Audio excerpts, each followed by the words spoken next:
People's voice ಚಾನಲ್ಗೆ ಸ್ವಾಗತ. ಚಿಕ್ಕಬಳ್ಳಾಪುರದಿಂದ ಗೌರಿಬಿದನೂರು ಕಡೆಗೆ ಪ್ರಯಾಣಿಸುತ್ತಿದ್ದ ಕೆಎಸ್ಆರ್ಟಿಸಿ ಬಸ್ನಲ್ಲಿ ಮಾರ್ಗ ಮಧ್ಯೆ ಮಂಚೇನಹಳ್ಳಿಯಲ್ಲಿ ಬೆಂಕಿ ಕಾಣಿಸಿಕೊಂಡಿದ್ದು, ಪ್ರಯಾಣಿಕರನ್ನು ಸುರಕ್ಷಿತವಾಗಿ ಕೆಳಗಿಳಿಸಿ ಪ್ರಯಾಣಿಕರನ್ನು ಸಾವು ನೋವಿನಿಂದ ಕಾಪಾಡಿರುವ ಘಟನೆ ಮಂಚೇನಹಳ್ಳಿ ಪಟ್ಟಣದಲ್ಲಿ ನಡೆದಿದೆ.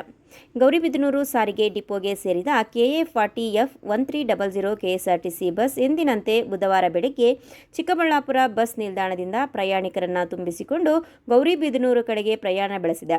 ಮಾರ್ಗ ಮಧ್ಯೆ ಮಂಚೇನಹಳ್ಳಿ ಪಟ್ಟಣದಲ್ಲಿ ಇದ್ದಕ್ಕಿದ್ದಂತೆ ಬಸ್ನಲ್ಲಿ ದಟ್ಟವಾದ ಹೊಗೆ ಕಾಣಿಸಿಕೊಳ್ಳಲಾರಂಭಿಸಿದೆ. ತಕ್ಷಣವೇ ಬಸ್ ಚಾಲಕನ ಸಮಯ ಪ್ರಜ್ಞೆಯಿಂದಾಗಿ ಬಸ್ ನಿಲ್ಲಿಸಿ ಪ್ರಯಾಣಿಕರನ್ನು ಸುರಕ್ಷಿತವಾಗಿ ಕೆಳಗಿಳಿಸಿ ಪ್ರಯಾಣಿಕರನ್ನು ಸಾವು ನೋವಿನಿಂದ ಪಾರು ಮಾಡಲಾಗಿದೆ. ನಂತರ ಸಾರ್ವಜನಿಕರ ಸಹಾಯದಿಂದ ಬಸ್ನಲ್ಲಿ ಕಾಣಿಸಿಕೊಂಡ ಬೆಂಕಿಯನ್ನು ನಂದಿಸಿದ್ದಾರೆ. ಬಸ್ಸಿನಲ್ಲಿ ಕಾಣಿಸಿಕೊಂಡ ಆಕಸ್ಮಿಕ ಬೆಂಕಿಗೆ ವಿದ್ಯುತ್ ಶಾರ್ಟ್ ಸರ್ಕ್ಯೂಟ್ ಕಾರಣ ಅಂತ ಹೇಳಲಾಗಿದೆ.